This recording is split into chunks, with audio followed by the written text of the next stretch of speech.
It was a gray, cloudy night. My newly married husband and I were leaving for our honeymoon location. Originally, we planned on Hawaii, but that was too expensive, so we decided to go to Las Vegas instead. There was a storm coming in, and he hates driving in terrible weather. Luckily for us, there was a hotel in the distance, and I persuaded him to stop. The windows darkened by thick dust, the old roof missing shingles, and the rickety and dilapidated door all added to a dreary appearance. It was, however, the only place to stop. We pulled into the abandoned parking lot, found a spot near the door, and parked the car. As we opened the doors of the car and ran to the rickety old hotel through sheets of drenching rain, we noticed that the establishment seemed old and unkempt, and would have left if not for the vacancy sign illuminated up front. My husband pushed open one of the doors and nearly broke it off its rusty hinge. There was a woman sitting at the front desk reading a magazine. She glanced up and said, "Do you need a room?" My husband was in a bad mood due to having to put off our trip to Vegas. He simply nodded yes and paid for the key. He took the key from the woman and asked where our room was. The woman said it was on the second floor, and it was the 13th room. We quickly headed towards our room. 11, 12, 13. Here it is, I said to my tired husband. Upon reaching room 13, I felt an overwhelming sense of unease but shrugged it off as a byproduct of the long car drive. My husband put the key into the hole, turned it, and opened the door.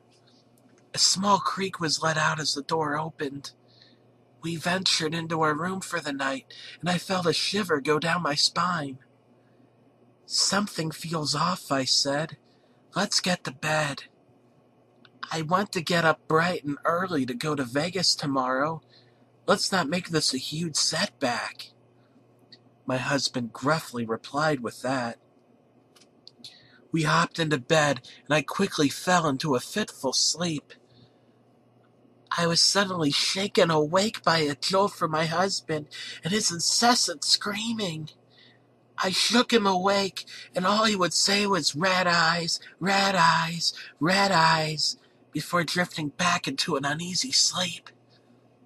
I awoke one more time that night, sweat pouring down my neck as I had the scariest dream. My husband had a knife and he was chasing me through the room. His laugh was like a madman's, unforgettable. I turned a bit and nudged him.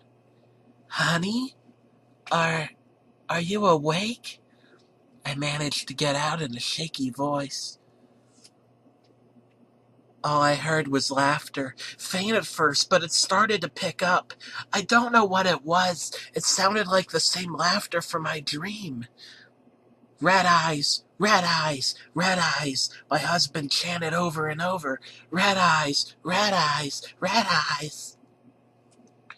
"Baby, are you okay?" I asked pleadingly, hoping to make him stop. He slowly turned to me with a smile that showed both rows of teeth. "Red eyes, red eyes, red eyes," he continued to repeat. Looking now from his hideous smile to his eyes, I could see they were blood red. Horrified, I leaped out of bed, shrieking in terror. I tried to ask what was wrong with him. "Please, honey, please say something else." It was then that I noticed. In his hand he had a small sharp knife.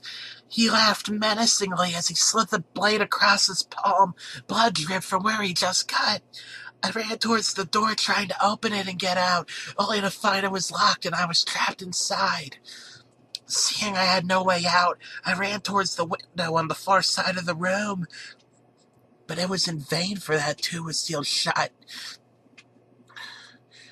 Tears streamed from my eyes as I could hear my husband cutting closer and closer, laughing maniacally with every step.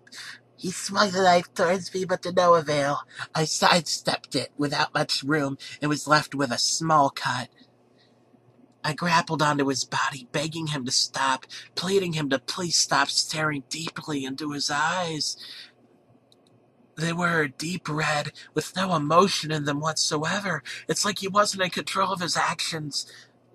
Another blow came towards my body. It tore a part of my shirt, and a small cut dripped blood onto the carpet.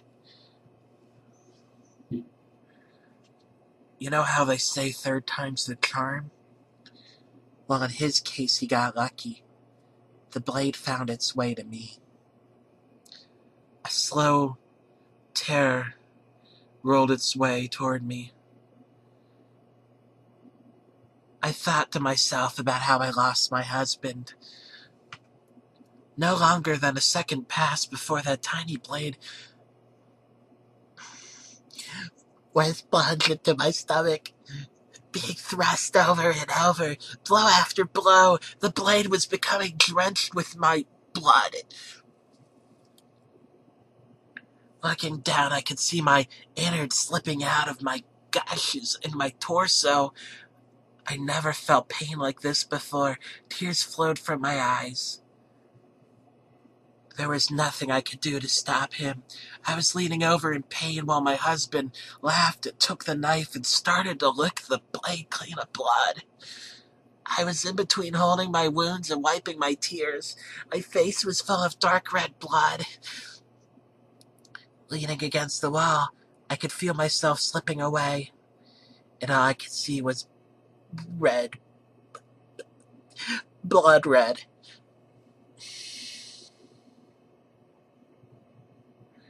But it's okay. Because it has to be. Years passed, and at last someone tried to pay me a visit. I don't think he saw me on the other side of the room. This morning, when he decided to visit again, I wanted to make sure he saw me, so I pressed my eyes to the hole, chanting to myself.